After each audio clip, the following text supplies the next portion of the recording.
Welcome. I'm Lori Dax, and I'm the president of the S.D. Bechtel Jr. Foundation, and I'm pleased to welcome you today to the Bechtel Conference Center and to PPIC's program for the afternoon. We're going to be hearing shortly from Tom Steyer, and this event is part of PPIC's 2012 Speaker Series on California's future. Our foundation is proud to be a sponsor of these series and to also have provided the gift for the Bechtel Conference Center, so I'm delighted to welcome you here today. Before we begin, there are two quick housekeeping issues. First, before you leave today, if you'll take a minute and fill out the questionnaire that is around and leave it by the registration desk. And secondly, please take a minute right now, pull out your cell phones and turn them off. Or put them on silent or vibrate or whatever you do. Our program today features a conversation with the PPIC President Mark Baldessari and Tom Steyer, and there'll be plenty of time for questions after the conversation they're going to have. Tom, who is a friend, so I'm delighted, and I'm going to stick to script because I could go on forever about Tom, is the founder and co-managing partner of Fairlawn Capital Management. Most recently, he was the chair of the successful Yes on Prop 39 campaign. In 2010, he teamed up with former Secretary of State George Shultz to defeat Prop 23, an effort by some out-of-state oil companies to dismantle California's groundbreaking clean energy law, AB 32. I hope you'll take a minute to read about Tom's many accomplishments in the program for today's event. There are too many for me to take your time and their valuable time to mention.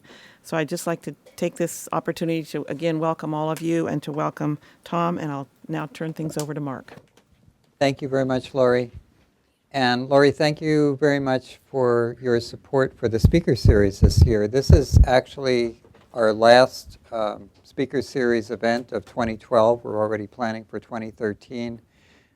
We've had, I think, a really phenomenal year of speakers made possible by the generous support that the Bechtel Foundation, the Irvine Foundation, Amy is here today, the California Endowment, Pacific Life Foundation, Union Bank, McKinsey, Southern California Edison, a number of funders around the state that, like us, saw the value in raising awareness about important issues facing California's future. And I am just absolutely delighted that Tom is here today. I've wanted for a couple of years to have a chance to feature and highlight the work that Tom is doing. And I don't think I could have picked a better week to do it. And not that I really had much to do with picking it, just sort of like it just came together that way. But thrilled. I noticed there was an article in the Oakland Tribune today that said that, wonks at PPIC invited Tom Steyer to come and speak on Tuesday. And I'm the wonk, I'm the one who invited you, and I'm glad you're here. And there are a lot of things, Tom, to talk about, but I'd like to start with a very broad question and then get into some of the specifics of what you've been doing, what we're facing in California. But, you have been in California for a long time working in business and in philanthropy, and you've been in public policy. And I'd like to really get your perspective of how you would describe the challenges and opportunities that are facing California today. Okay. So challenges and opportunities.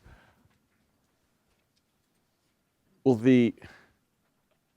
as somebody who wasn't born in California, the most attractive, most central feature of California and people who live in California is that they look forward.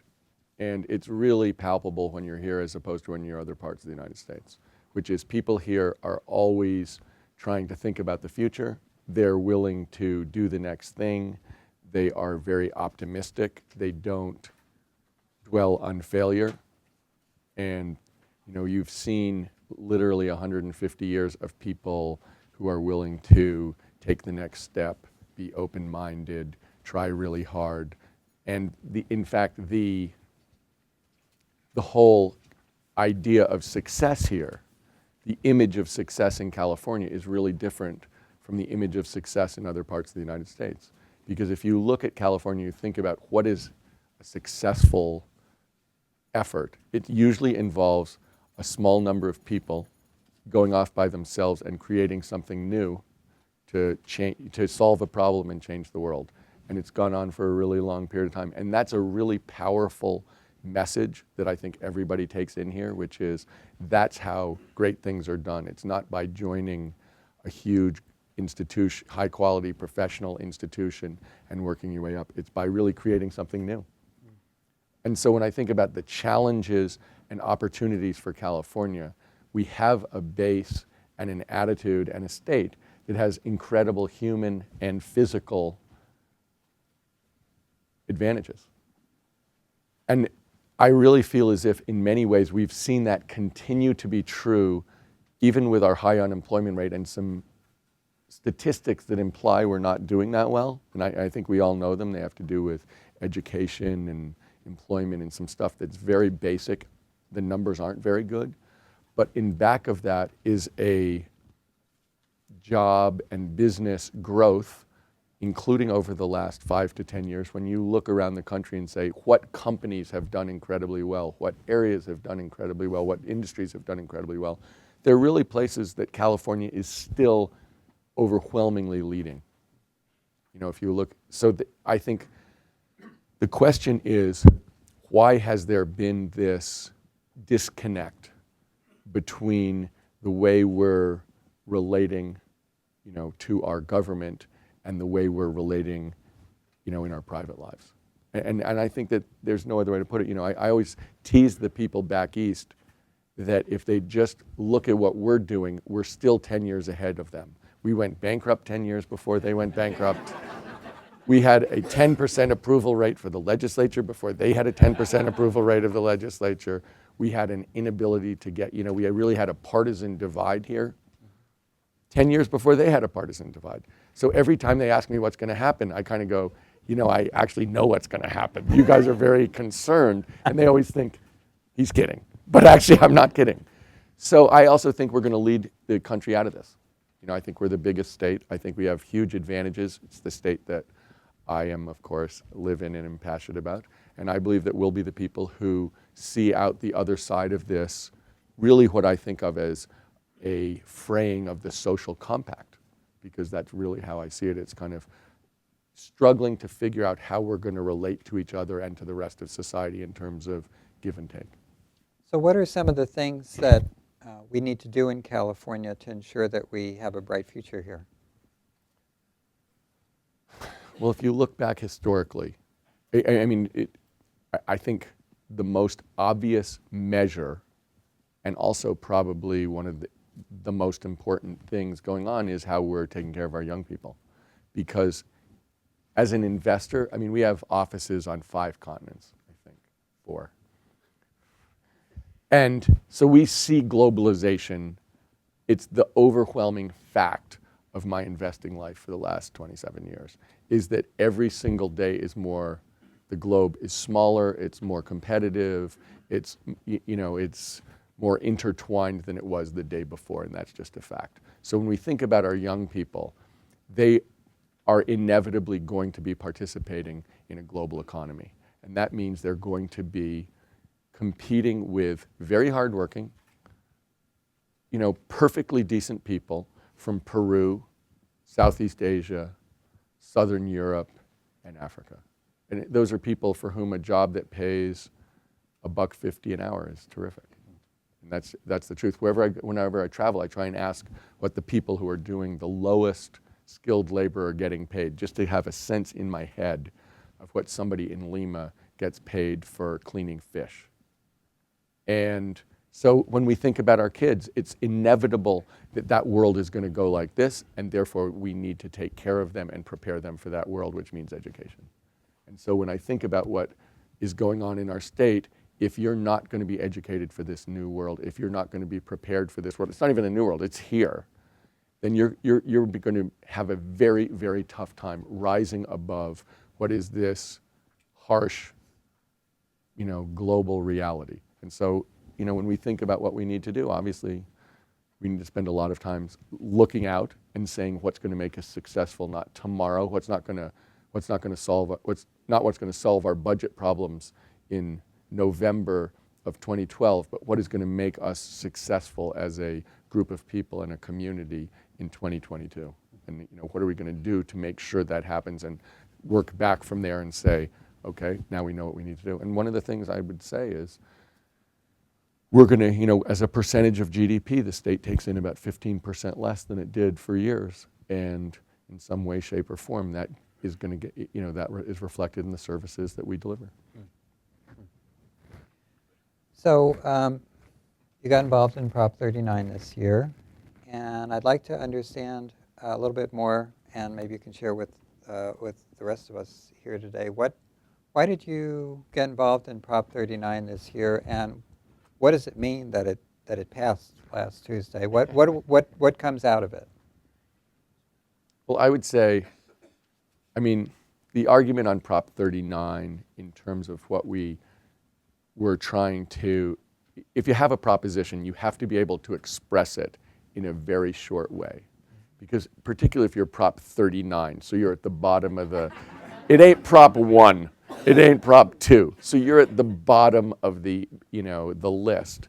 And there's some really high-profile props, Prop 30, Prop 32, 3 strikes, all this stuff. So you have to be able to express what it is you're doing quickly in a way that will be honest, but also be in a way that's convincing. So we basically said $1 billion a year, tens of thousands of jobs, and close a tax loophole. And all of that is true. Basically, every single thing that we said was true, but we had to choose our message as something people could hear and would respond to. So we did, when we think about California, or when we were thinking about this prop, we were thinking about 4 issues that we could address. One was huge unemployment, and this does both take away an incentive for people to send jobs out of state, which the LAO said was 40,000 jobs. It would create tens of thousands of jobs in terms of half of the money for 5 years goes to retrofitting on an energy basis, public schools, and public office buildings. So there's a job component to it. We are bankrupt, so the idea of getting an extra $500 million a year for 5 years and then $1 billion a year after that is something that we thought was important.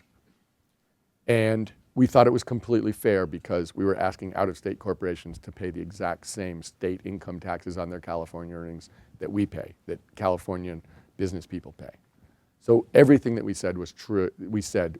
But what we didn't say, because you can only say so much, is one, this is the low-hanging fruit in terms of reducing our carbon footprint. Doing the retrofits is something, it's all proven technology. It should be a good payback for the state. So we think we'll get 3 to 4 times our money back over time. We think that this should be a very good return, and we'll use a lot less energy. So one thing we didn't dwell on, but that's true, is we'll reduce our carbon footprint. And the other thing that's true is this. This is a really obvious loophole. It was one of those things where, if you think about it, why would you charge outside people less than you charge yourself for doing the exact same thing? It really made no sense. And so part of this was, people asked me how I thought about this prop, and I said, this is the walk and chew gum proposition. You have to be able to walk and chew gum. And if the people of California think you can't walk and chew gum, if they think their government, it's really, if we don't believe that we can govern ourselves in a way so we can walk down the street and chew a stick of gum, then we will not hold ourselves to the standard that insists on competence and effectiveness. And ultimately, if you don't insist on competence and effectiveness, you certainly will not get it. And so I think part of this was to say, let us please raise our expectations. Let's try and reduce the cynicism and say of our state government, we used to have the best state government in the United States. We used to have the highest rated schools in the United States. There is no reason we should accept less. So let's start asking of ourselves that we at least walk down the street and chew a stick of gum. And apparently we can. Well, the truth was, I don't know how much you guys are interested in props. Oh, we're interested. We're interested. When you think about props, so it's really crowded. Yeah. So when you're looking out at a prop, there are a bunch of questions. One is, what's your ballot language? Because for a huge number of people in California, all they do, and I'm certainly guilty myself, this is not casting aspersions, they just read the ballot language. So it's important that the ballot language reflect accurately what you're trying to do. That's one thing. Secondly, you have to worry about funded opposition. So for instance, some people who I respect a great deal, who are good friends of mine, tried to put $1 a pack tax in the June ballot and use it for cancer research. And that polled in the high 60s and it lost. You have to ask yourself who's going to oppose you and what are they likely to say, because if you're going to be in a fist fight in the schoolyard, you should at least try and guess how strong the guy is who you're going to be in the fist fight with. That's the second thing. And so in thinking about why people voted for this, I thought we had I said to everyone, if we can explain this, it should be 100-0. Tax fairness from outside the state, $1 billion and tens of thousands of jobs. Who could not be for that if we could just explain what it is? But it's a crowded ballot without people paying attention, and it's a little bit complicated. So how are we going to make sure that we effectively get their attention and then explain it in a way so that it's clear? And that's how we ended up at 60-40. We got a C+. An A would have been 100-0. So 2 years ago, you were involved on the no side of Prop 23, also a 60-40, but 60% no. Why did you get involved in Prop 23 on the no side? And maybe you could also talk a little bit about what we might anticipate in terms of the climate change implications of the cap and trade, which is about to take place in California on Thursday. Well, the reason I got involved in the No on 23 campaign is there was a historical thing that was, there were two companies that were trying basically to delay or stop our AB 32, sort of the signature California energy bill, climate bill.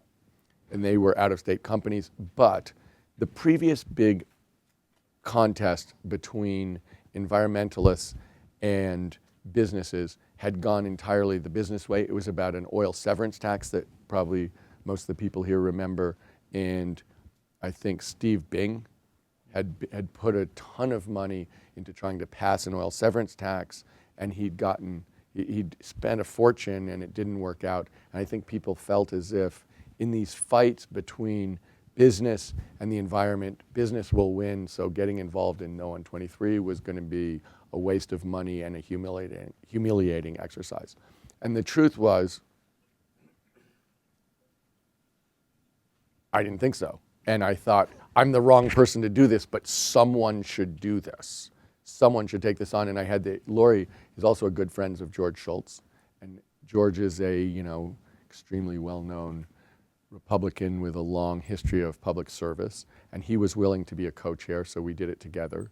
And we made sure that it wasn't business against the environment. It was a certain kind of business against a much more high-minded kind of business, plus the environment. So we made a very strong jobs argument, a very strong health argument to say what they're proposing not only isn't good for the environment, it's also not good for our economy. And what California excels in is thinking forward, is being innovative. And there's a huge energy revolution coming, and why shouldn't we be leading that and taking advantage of the opportunities that that's going to bring us in terms of growth, jobs, and creation. And the people of California, for a variety of reasons, we were lucky that the companies who were funding the other side were from Texas. That wasn't great. We were playing them in the World Series. That was their misfortune. There was a bunch of stuff that happened that we were lucky about. But the truth was that there was a perception in California that basically people who were that were against business were dumber and poorer, and therefore you were inevitably going to lose. And I didn't think that was true. And I thought that we could. There were a whole bunch of reasons I thought someone should step up, and since no one else did, I did. So in looking forward, this week, yeah. How's that going to work for I our don't economy? know. You know, one of my colleagues, Kate Gordon, has been spending a ton of time looking forward and thinking about how Assembly Bill 32 is going to work and how the cap and trade is going to work. And can I take 1 second to talk about cap and trade? Please do. Because I don't know how much time everybody in this is kind of a little bit of a wonky discussion. I You're in might the right be the place. wrong person. Yeah, it might be the right place, but I might be the wrong guy. But let me say this. You know, the various ways of trying to reduce our carbon footprint have had different stages. And basically, cap and trade got shot down in 2010 in the Waxman-Markey bill in the Senate. And subsequent to that, people have been very leery of cap and trade. And so now when people talk about how we're going to systematically or programmatically reduce carbon, people are much happier, believe it or not, which was anathema in 2010, talking about a carbon tax. And people are, including Republicans, including Grover Norquist, people are talking about a carbon tax. I don't know if you saw that, but I knew it was happening, but it was in the paper today. And if you look back and see how we have actually done a good job in terms of energy regulation, the ways that we've actually done it, and this says something about human nature, is prescriptively. We've actually been really successful on stuff, most of it that was pioneered in California, building codes.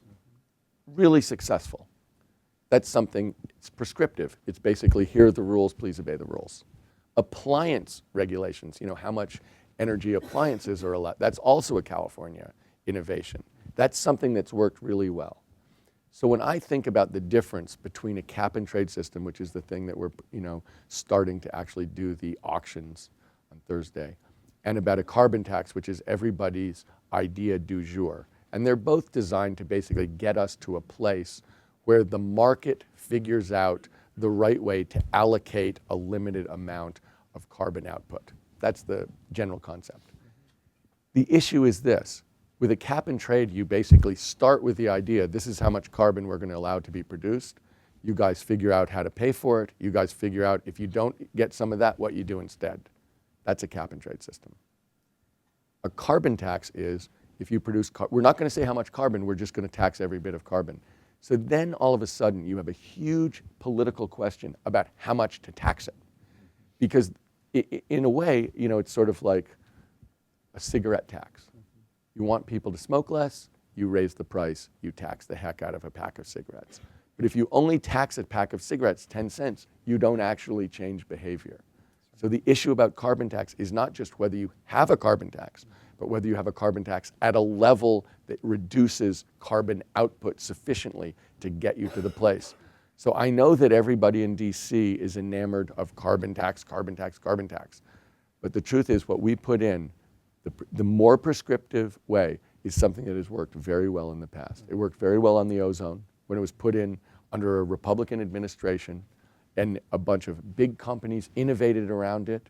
They did a great, you know, it would never have worked without private enterprise. Private enterprise did a fabulous innovation job. We came up with new stuff, and they way, you know, outdid what expectations were in terms of reducing the damage to the ozone levels. So the fact of the matter is, I know people right now, what we're doing isn't that, you know, popular in a lot of, you know, wonky communities. But actually, when you go back and look at what's worked, don't forget, this is actually something that has worked really well in the past. Well, and the great thing about California is that we get to see this experiment now, you know, and see how it works. And we'll have an opportunity to tell other people about what our experience is here. So that starts on Thursday. So you've had, in 2 back-to-back elections, experience with the propositions on the no side, the yes side.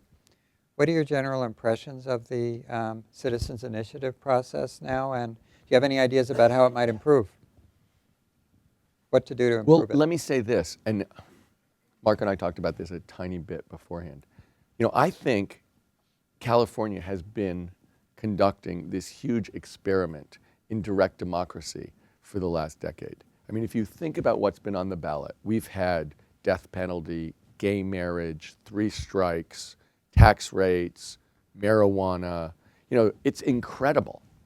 We've been willing as a state to put up and ask ourselves very basic questions, and then have a heated and expensive debate over, what's right and what's wrong, and kind of educate each other. So I know there's a lot of controversy about how the money gets raised and what gets put on the ballot. But the fact is, let's put that aside for 1 second. If someone, I don't know how much money was spent on all this stuff, but given that we're basically doing this huge experiment, the fact that we're spending tens of millions of dollars educating each other on the merits of different things seems to me entirely appropriate. So I actually think what we've done is something that's actually pretty amazing, and sometimes I agree with it, and for sure, and sometimes I definitely don't agree with it. But what's gone on, I think, is in response to gridlock in the legislature and concern on the part of voters, kind of a very low approval rating. When you think about when the governor wanted to put in a new tax rate, he put it on the ballot. That is, to me, an amazing fact, that in order to get kind of the stamp of approval, he put his tax rate change on the ballot instead of going through the legislature. That seems like a huge fact. So in a way, having watched it in 23, the no in 23, and watched it in 39, and seen a bunch of other things happen, I know everyone thinks it's terrible that we've done this, and people outside California love to say how it screwed us up, but there is something amazing going on, and people are very, very involved. Maybe it's just my perspective that people are involved. Maybe they're tuning the TV off when our ads come on. But it seems to me that that it's actually something closer to the original idea of democracy. Now, going forward, I don't know what's going to happen, and I'll tell you why. The supermajorities in both houses in the legislature in Sacramento, that's a big change. Because one of the things that's pushed the proposition, the barrage of propositions has been a sense that you can't get anything done in Sacramento. And therefore, of course we're going to have to go to the ballot box on that one. And so I think it'll be really interesting to see over the next 2 years how it changes. If in fact what that means to this huge experiment that's been going on, and whether if it kind of removes it or how it changes. I honestly don't know. So this year there was a lot of media emphasis, especially the national media, and I can recall a New York Times reporter who was here who called me, and the story ended up with a headline that was something like California ballot initiatives born in populism now come from billionaires. I think I read that one. You were in that story. I was in that story. I was not in the story because I was the billionaire. So you're the billionaire. Tell me about how you felt about that.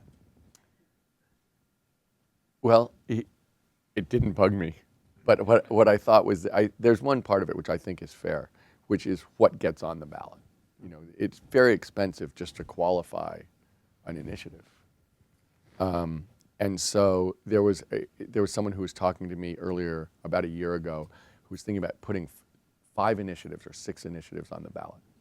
And I had lunch with him, and I said, do you have any idea what it costs to just get it on the ballot? He's like, no, it costs to get it on the ballot. It's like, yes. And do you know what it costs to run it once it's on the ballot? He's like, no. So let's say no one put 5 initiatives on the ballot this year, I assure you, after that lunch. I thought the original idea, the reason I didn't feel bad about that article is this. To me, the point about a proposition was, it was supposed to enable the people of California to collectively fight back against organized special interests who are taking advantage of them and which couldn't get changed any other way. That was what I saw it. I saw it as a very populist thing. And if you go back to when it was happening, there were big organized interests in the state of California who basically pretty much owned the legislature. And this was a way for the people of California to organize and push back and say, that's not fair. So in 39, we basically had the people of California organizing to push back against specific large companies from out of state who had a loophole in the tax code that was worth about $1 billion, and say, that's not fair. You know, it is, and if you look at 23, it was the people of California saying no to some organized companies who wanted to take away legislative, energy, and climate bill that had been passed because it was not in their economic interests. And both times it was really, I felt, the people of California pushing back against economic interests who'd gotten either wanted an unfair advantage or had an unfair advantage. So when they wrote that bill, I felt like, you know what, I get the point. There are some people who were spending a ton of money to pass stuff. I thought they were doing it for the good of the state.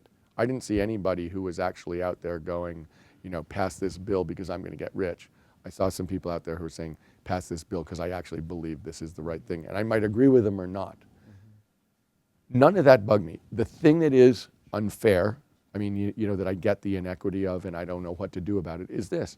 It's really expensive to get something on the ballot. Not every one of the 37 million Californians gets to say, I think this is a good idea. But the one thing I'm pretty sure of is money will not do it. You know, I can't remember, was it 2010 or 2008 when PG&E tried to push, I think they spent $25 million or $26 million, and the guys who were fighting against them spent like, you're saying more? And they lost to somebody who didn't spend $1 million.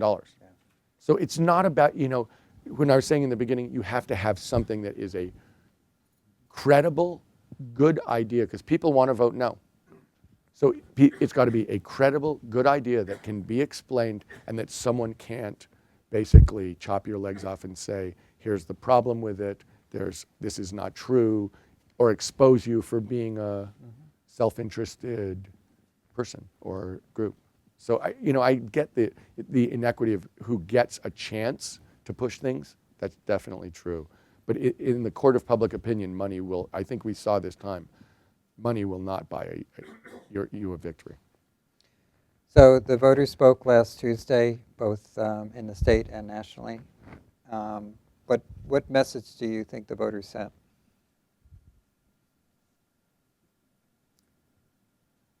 Well, I mean, it was a huge, I don't think people even understand how huge a Democratic win it was, because there were a bunch of things. California or nationally or both? Both. I'll go through nationally and California. Nationally, so people were very concerned that President Obama wouldn't get reelected, but obviously he did get reelected and he got a lot more electoral votes than most people expected. So that's one thing. Senate, 22, so obviously 33 senators get reelected every 2 years. So there are 22 Democrats up and 11 Republicans up. Everybody felt like that was going to be a loss of probably 5 to 6 seats from the Democrats to the Republicans, taking the Democrats from 53 down to somewhere around 47, 48. That was the expectation a year ago. Actually, the Democrats picked up 2 seats in the Senate. So it's not, picking up 2 seats doesn't sound like that much, but in a year when 22 Democrats are up and only 11 Republicans, I mean, that is a huge win, and a year ago, no one would have expected that. Thirdly, in the House, obviously the Republicans retained control of the House and they lost a handful of seats. They had a 25-seat majority, and I can't remember how all the contested seats have come out. I didn't see the last story, but basically, Democrats picked up seats, but not that many. And certainly they didn't do what Nancy Pelosi wanted, which was, 25 seats. But what people don't realize about that is that House Democrats got 500,000 more votes in toto than House Republicans. And the reason that it didn't flip in terms of seats is because there was a big redistricting in 2010, and as a result, there's some big advantages that the Republicans, and it's kind of like, that's the way politics goes. People do things to try and get advantage, and they did something in 2010 to get advantage, and it did get advantage. But people didn't realize what a wipeout it really was at the national level. If you look at California, and I don't think this is good for the United States, by the way. I do not believe it is good. We need to have vibrant, competitive politics. We are never going to be, a one-party state, a one-party country is not good for California, and it's not good for the United States. So in many ways, I think this is not a situation that is healthy to last for a really long time. But if you look at California, I don't think there's a single statewide elected official who's Republican. Super majorities in both houses. That's a huge, now, I mean, I can explain, I think some special things happened here because the governor scared the pants off everybody who's going to school. He really did. I think the election skewed really young, and that's good for Democrats. So it was there was something going on this time that was kind of shook people up, that pushed the numbers further than I think people are expecting, because the turnout was very different from what it's been in the past. But the fact of the matter is, if you look pretty much at any level, it was a very bad, I don't even think it was that great a night for Democrats, but it was that bad a night for Republicans. So turning away from elections and looking further down the road, the work that you're doing now, your brother and you set up the Center for the Next Generation. Do you want to tell us about what that's about and what you hope to accomplish? Well, I think it's an indirect compliment to you, Mark, in all seriousness, because I think one of the things that that I've felt, so I won't speak for my brother Jim, but I think we felt as if we needed more really serious policy and political thinking in California. That this is, I've said, this is a center of innovation, it's a center of research, it's a center of thought, and we need more of it. And so what we were trying to say is, instead of dealing with the issues that are going to take place in the first half of 2013, why don't we think about the things that are going to most affect us as a state and as a society over the next 10 years, and think about what we have to do. Don't let those just not happen. Mm-hmm. Let's think about what are the most important things and what can we do about them, thinking, having a long view, and really trying to say it's about, how we hand it over to the people who are 20 years or 30 years younger than us. Mm. And so my brother Jim, who has been a children's advocate for a long time, and Ann is here, who works with him on that stuff, is, I think I spoke earlier about how we feel about, the measure of society at some level, and the success of a society to a very large extent will be how we prepare our kids. And that's something that, we can do whatever we want this year, but we'll pay for that for the next 50 years. Mm-hmm. And so we were really trying to put together some nucleus to work with other people who were doing working on many of the same questions, mm-hmm. to try and push forward the thinking and also push forward the ideas that come out of it, mm-hmm. so that we collectively do a better job. Mm-hmm. Good. And also, you and your wife set up a community bank in Oakland. And how does that fit with your vision of California? Do you want to talk about that? Well, my wife is the CEO. We set up a bank in Oakland, which is, I don't know how much you guys have thought about banking, but I've thought a little bit about it. And basically, a bank is a levered institution where you have equity and probably 10% equity, 90% debt. And it's the most impactful financial institution. We tried to think about what that would be, and it is a bank because a bank touches the community in so many different ways. And what we were trying to do is to say that in poor parts of the state, rural and urban, we viewed money, to be crass about it, as like water in a desert. That basically, if you go into a desert and irrigate, and you open up the irrigation flow and go back the next day, believe it or not, this is true, it's green. It's like magic. It's hard to believe. And we were saying, look, in a lot of these capital-starved communities, if we could go in and basically do the opposite of redlining, where you take deposits in a poor community and lend the money in a rich community, if we could take the deposits wherever we could get them and then lend the money in poor parts of Oakland, we could make poor parts of Oakland a lot more successful. And so it's called a triple bottom line bank. We took the money and put it in a foundation because we want it to be a money-making bank, but we didn't want anyone to think we were making the money.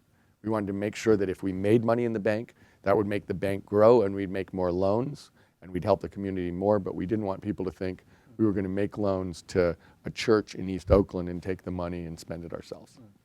And so my wife is the CEO, and her grandfather bought 46 banks in the state of California and was the chairman and CEO of something called Crocker Bank.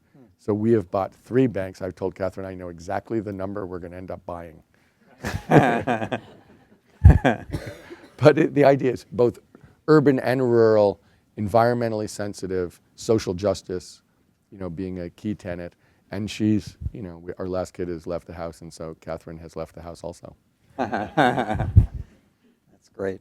So I was reading that and we talked a little bit about it before we came down today, December 31st, you will be transitioning out of your role as managing partner of the investment bank where you've spent so many years so successfully. And you said that you're going to, you want to spend full time giving back, I think is the way I read it. And I want to understand what the motivation is there. And of course, we all want to know what's next for Tom Steyer, too. Including me. Oh, okay. I would like to know. Good. It's funny because I have done, I went to Stanford Business School. I've basically, for the last 30 years, been a professional investor. Mm-hmm. And so we've invested mostly on behalf of schools, school endowments and foundations. And it's actually, if you like to invest, which I do, it's a fascinating, great job. And so I have no complaints about the last 30 years. It's been extremely interesting and fun.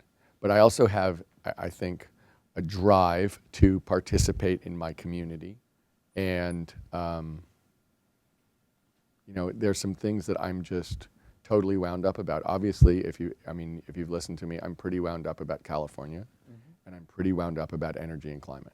Mm-hmm. And I felt as if basically to be responsible to people who are giving me hundreds of millions or billions of dollars to invest, it's not right that I not go to work at 6 a.m., which I do, and work till 6 p.m., which I do. And if you do that, you pretty much are hamstrung in terms of what else you can do. And so I felt as if I don't want to be dishonest with those people and not be, I didn't want to take their trust and abuse it and get paid a bunch of money for basically doing that. And I also felt like I am very wound up on some topics that I would like to participate in. And I remember, this is a little outside your question, but I asked my mother when I was like 25. Like most Americans, I would describe myself as a mutt with, a background much like a dog in the alley. And I asked her, so who are we? Like, who is our family? We come from all these different places. And she said, well, we've never been rich or powerful, but we've always been well educated and participated in our community.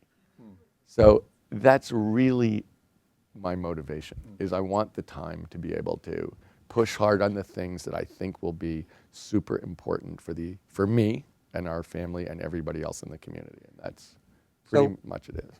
What should we be looking for then in 2013 and 2014 in terms of how that passion is going to be expressed about California, about climate and energy?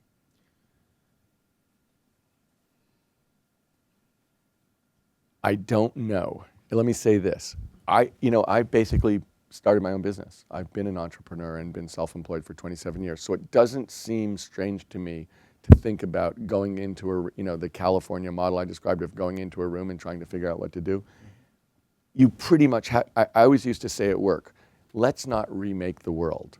Let's adjust to the world. Let's do what the world makes possible. So in climate and energy, we've spent there are a couple people here who've been working to try and organize businesses to make the business point about advanced energy. That is something I will certainly, because that's what Americans can hear, that this is not going to impoverish you, that this is an opportunity for us not only to do the right thing, but also to thrive and do well at the same time. So that is something I'm sure I will do. I think that we have made a mistake in climate, as in terms of the people who are worried about it. And I'll tell you, it's partly my fault, which is this. In 2010, Prop 20, the No on 23 campaign got more votes than anybody running for office or any other proposition. That's right. And we did it by not talking about climate. We talked about economic growth, health, rotten companies who were trying to do us a dirty deed. But we never talked about climate.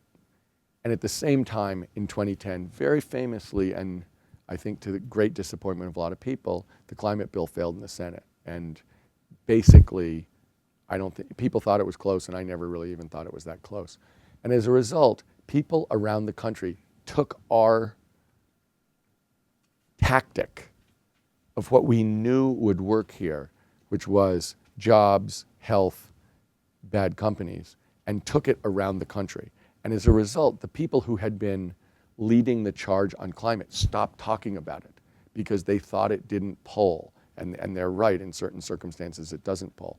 But as a result, we started to lose that overall conversation about climate. That the people who were climate deniers, who had no science, who had no game whatsoever, it would be as if we're playing basketball and we decide, we're just not going to shoot.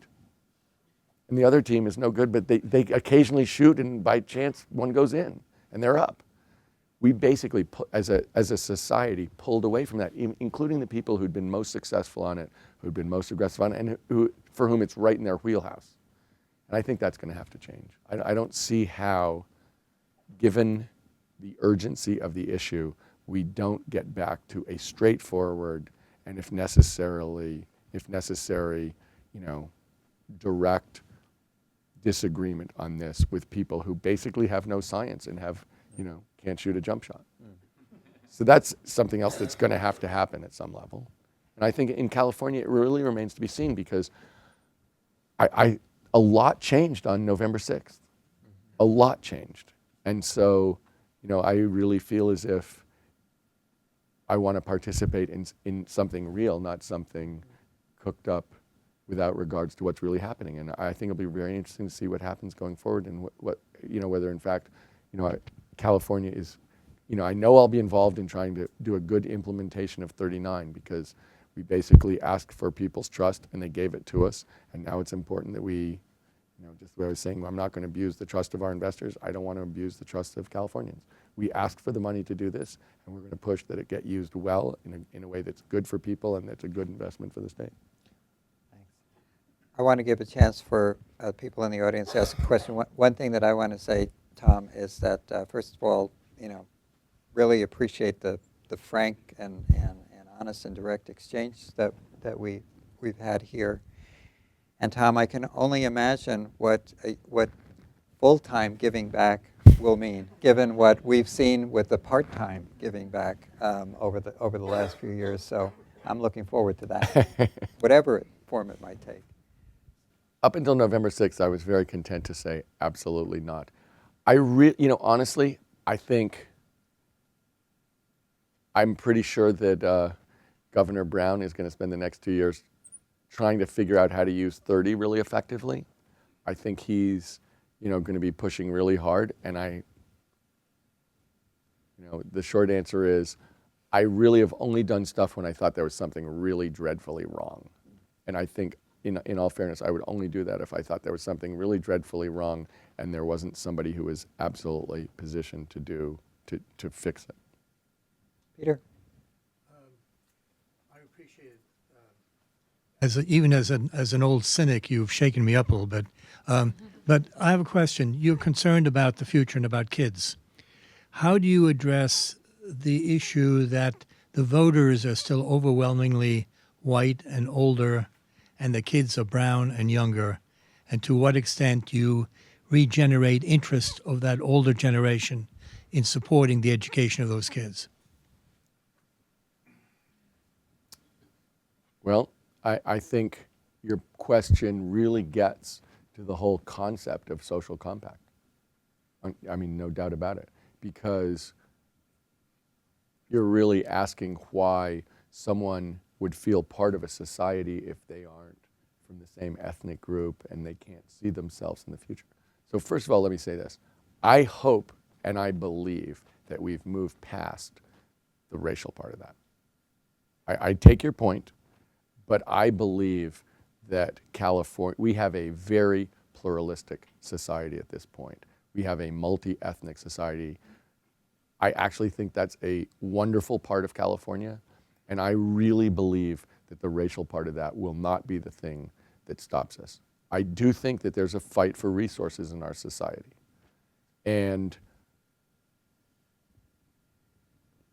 my understanding of American history and Californian history is that people have been willing to feel as if they're part of a whole, and that when the whole survives, they do better, or when the whole thrives, they do better. And I believe that that is the point that has to be made. If you ask people after World War II, are you proud of the United States or do you resent the higher taxes? I think they would have said they're proud of the United States. And so as long as we see this as a fist fight over resources, I think we're going to do poorly. I think people have to remember that we are a society together. And that I just can't believe that people are going to feel that they're going to be successful at the expense of kids who, by definition, if they don't get educated, are going to be relegated to a very tough life in the world that we're looking at. So I really think the premise of that is something that I hope has changed. And part of that's going to be talking about it and, us together changing the way we're viewing society, whether, and our relationship to our fellow citizens. Marjorie, there's a hand up over here. Thanks. To make a history short, I was at a symposium in Los First Angeles. of all, a question, please. Oh, Okay, sorry. there have been lots of suggestions about improving California governance processes. There are lots of reports, lots of symposium, lots of get-togethers. They have resulted in very, very little, in my opinion. My question is, will you be focusing on actionable items as far as California governance is concerned? Good question. Thank you.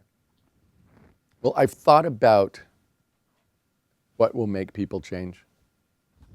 And I think what I said about 39, I hope is more broadly actionable, which is this.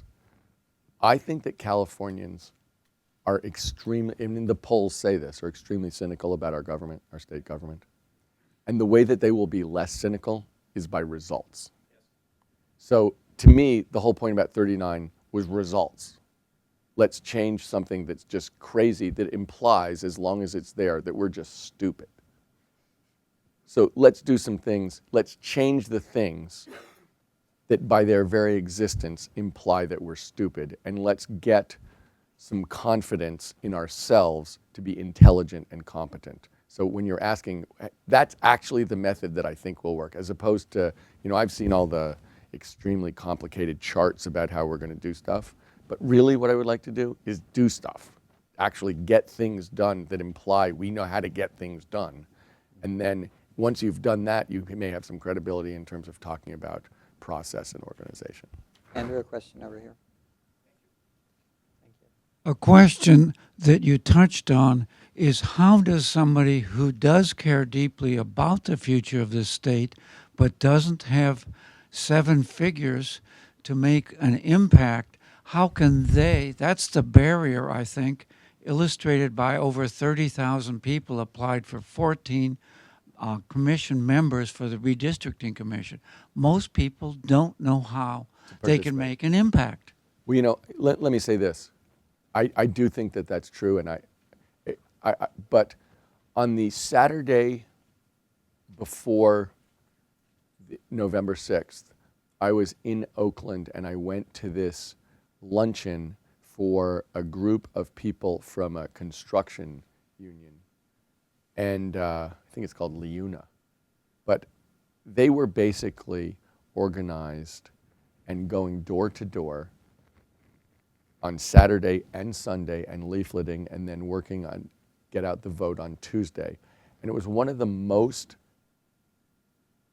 impressive things I've seen, because a bunch of people who have day jobs and get paid for it and go to work 5 days a week basically were taking off 3 days, 2 of them weekend days, to leaflet. And I think they put out 100,000 pamphlets over that weekend. And the one thing I thought was, and it was very impressive, because whether you like what they think or dislike what they think, this whole experiment, whether it be representative or direct democracy, has to do with participation and organization. I think I've always argued that we should get rid of the word politics because no one really knows what it means, and use the word organization. Because in order to have an impact, I think everyone would like a silver bullet, but there's no real silver bullet here. Those people were actually having a big impact by taking Saturday and Sunday and Tuesday and going door to door and knocking on doors and handing people leaflets and saying, this is what we think, will you listen to us? So it's a pain in the neck, right? It was a very hot day. Oakland is very hot, and they were going door to door, in the hot sun, and probably not everybody was looking forward to seeing them when they knocked on the door. But the fact is, that kind of organization was shocking. And if you look at what really happened nationally, one of the things that the Democrats did really well is they actually did the old-fashioned human part of targeting people and going to them and knowing who they were and then delivering them to the polls. And so, it's completely unglamorous. I can't think of anything less glamorous in the world than spending your Saturday and Sunday doing that. But I thought it was very effective and impressive. A question here from Noel Perry. For about the last 10 years, Tom, California has had a structural deficit, and you refer to us as being bankrupt. But now we have Prop 30 passed. We're heading towards a balanced budget. Prop 39 will give $500 million, which is fantastic. If you were governor over the next few years, what would you do to make sure that we kept a balanced budget so that we could get past that vortex and focus on education and infrastructure in the state of California? So let me reinterpret that, Noel, if I could. You're really saying, okay, we have these expenditures that we need or would like to make, and now we need revenues. And I have not done an exhaustive search of this, let me say that. But we have a revenue base that is very focused in a very specific way and very volatile. We're basically hitting individuals for money. That's the way we're doing it. And we're doing it based on their incomes, and we're doing it based on their capital gains. And that's a very volatile income stream. And if you go back and look in California, what happened to us when the tech bubble burst, it really shot us in the foot. And if you look at other states who have much less volatile income streams, they do it really differently. And so we do have a balanced budget, but what that exactly means, that's a balanced budget after a whole bunch of cuts that have been extremely painful. And we have remain an extremely volatile revenue stream. So in thinking about what's going to work going forward, there's an implicit bet there about income levels. There's an implicit level about high income earners, that they stay in the state, that this isn't meaningful for them, and that we have a reasonable stock market so they can start companies like Facebook and cash in to the tune of 50 Bs and send us 10% of it. So if you think about what we're doing on the revenue side, if you ask me, are we now in a stable position? It's still going to be, if anything, we're more dependent on the same volatile income stream. We're just taking more. So to me, we've got to start thinking a little more comprehensively. If you want to know the truth. We want to know the truth. It's not pleasant to say it, but it's the truth. We're going to take just one more question right here. And then, Tom, can I, one of the things that we do is we like to have the informal conversations as well as these more formal ones. So, for the next, we're going to have coffee and cookies outside. So if you can stay around. A lot of people seem to have questions. So, but I will take this last question right here. Well, I like your basketball metaphor, and I was wondering how we could hit a few three-pointers and get climate change back on the federal agenda in an effective way. Good closing question.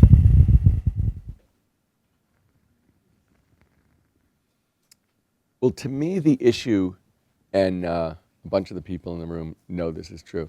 To me, the issue that I've been obsessively asking about climate and energy is timing. Because depending on when you think this becomes an overwhelming or or uncontrollable problem, depends on what the right strategy is to attack it.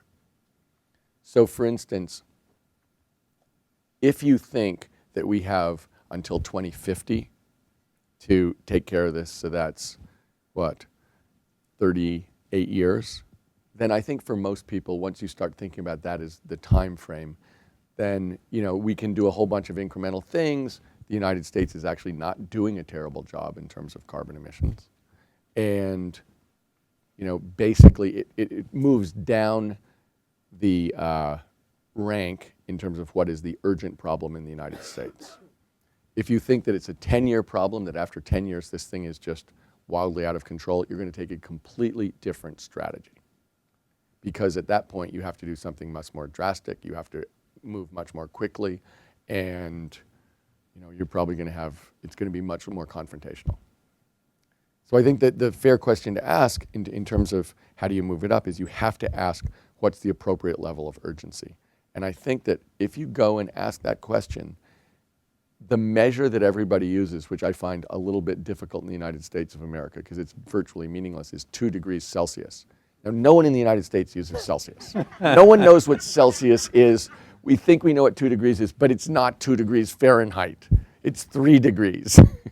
But basically, all of the studies, the IPCC study, which is the one that everyone is agreed that if we move 3 degrees Fahrenheit or 2 degrees Celsius, we're screwed.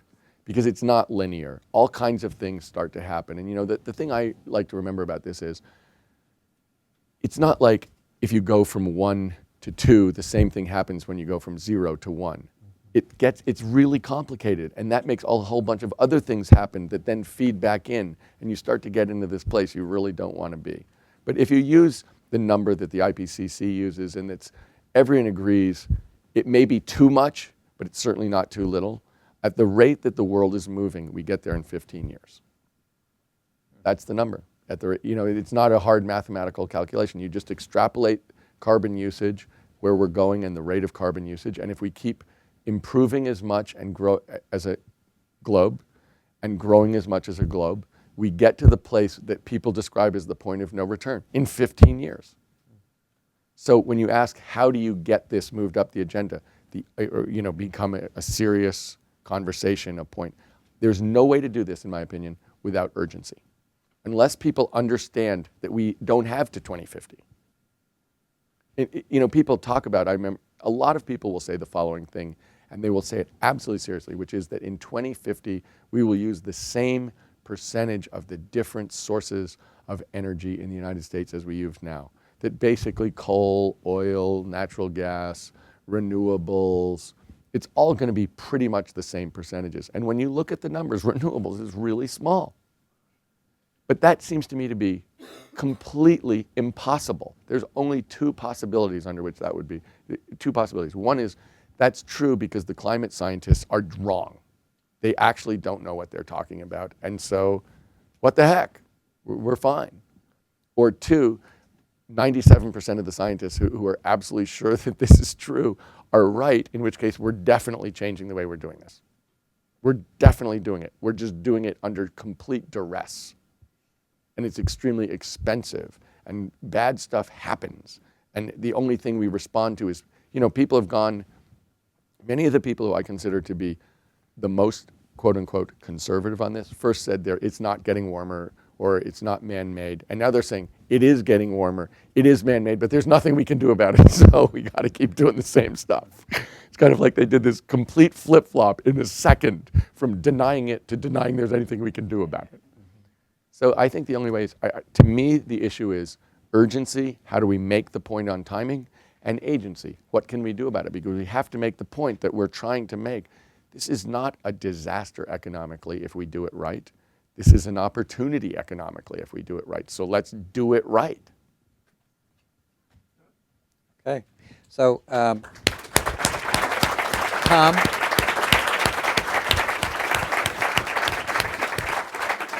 Tom, I want to thank you for being part of our program. Lori, thank you for being part of our program today. All the sponsors. And thank you, all of you, for joining us.